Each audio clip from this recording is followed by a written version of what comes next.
Le Ballon d'Or, le trophée ultime, le rêve de tout footballeur. Chaque année, il sacre l'excellence, le talent pur, l'impact sur le jeu. Mais en 2025, une question brûle toutes les lèvres, qui le mérite vraiment? Les prétendants au Ballon d'Or 2025. 1. Kylian Mbappé, le phénomène français. Attendez, l'âge, j'avais les sourcils qui fronçaient. Moi, tu me parles pas d'âge. Tu parles peut-être quand je suis pas là, mais quand je suis là, tu me parles jamais d'âge. Tu me parles que de football et de niveau. Transféré au Real Madrid, Mbappé a conquis l'Espagne en inscrivant 31 buts en Liga, remportant ainsi la Bota de Oro. Avec un total de 42 buts toutes compétitions confondues, il a surpassé les débuts de Cristiano Ronaldo au club. Son impact est indéniable, mais est-ce suffisant pour le Ballon d'Or? 2. Vinicius Junior, l'étoile brésilienne.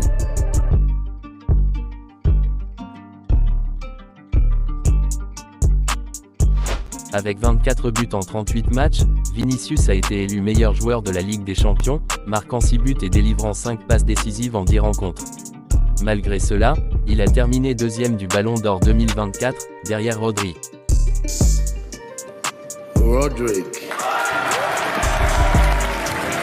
Cette année, il vise la première place. 4. Lamine Yamal, le prodigieux espagnol.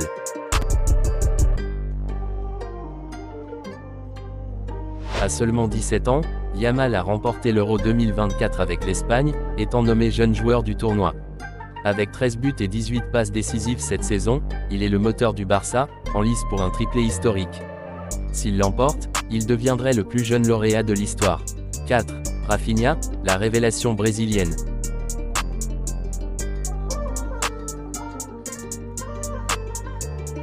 Sous la houlette de Hansi Flick, Rafinha a inscrit 27 buts et délivré 18 passes décisives, devenant le joueur brésilien le plus prolifique de l'histoire du Barça. Sa performance exceptionnelle en Ligue des Champions, notamment un triplé contre le Bayern Munich, renforce sa candidature. 5. Erling Haaland, la machine norvégienne. Avec 11 buts en 9 matchs de Première Ligue, Haaland continue de battre des records avec Manchester City. S'il mène son équipe à un 5e titre consécutif en championnat et brille en Ligue des Champions, il pourrait bien décrocher le Ballon d'Or. 6. Ousmane Dembélé, le phénix du parc. Je suis reparti bredouille. Parce que Kylian, il a encore tout pris. Mais non, je suis content que les personnes m'ont élu meilleur joueur. Né le 15 mai 1997 à Vernon, France, Ousmane Dembélé débute sa carrière professionnelle au Stade Rennais, où il se fait rapidement remarquer par sa vitesse et sa technique. En 2007, il rejoint le Borussia Dortmund, remportant la Coupe d'Allemagne dès sa première saison. Son talent attire l'attention du FC Barcelone, qu'il acquiert en 2017 pour une somme record. Malgré des débuts prometteurs, son passage en Catalogne est marqué par des blessures récurrentes. En 2023, il retourne en France en signant au Paris Saint-Germain, où il connaît une renaissance spectaculaire. Voici son palmarès. À Borussia Dortmund, vainqueur de la Coupe d'Allemagne, 2017. Au FC Barcelone, champion d'Espagne, 2018, 2019, 2023. Vainqueur de la Coupe d'Espagne, 2018, 2021. Vainqueur de la Supercoupe d'Espagne, 2018, 2023. Au Paris Saint-Germain, champion de France, 2024, 2025. Vainqueur de la Coupe de France, 2024, 2025. Vainqueur du Trophée des Champions, 2023, 2024. À l'équipe de France, champion du monde, 2018. Finaliste de la Coupe du Monde, 2022.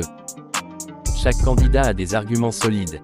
Mbappé a enfin conquis l'Espagne, Vinicius brille en Ligue des Champions, Yamal émerveille par sa précocité, Rafinha impressionne par sa régularité, et Dembélé continue d'accumuler les buts. Mais au-delà des statistiques, qui a vraiment marqué cette année de son empreinte? Et vous, qui mérite selon vous le Ballon d'Or 2025? Il n'y a pas de t'as l'âge ou t'as pas l'âge. Ça veut rien dire. Partagez votre avis en commentaire, likez la vidéo si vous l'avez appréciée, et abonnez-vous pour ne rien manquer de nos prochaines analyses footballistiques.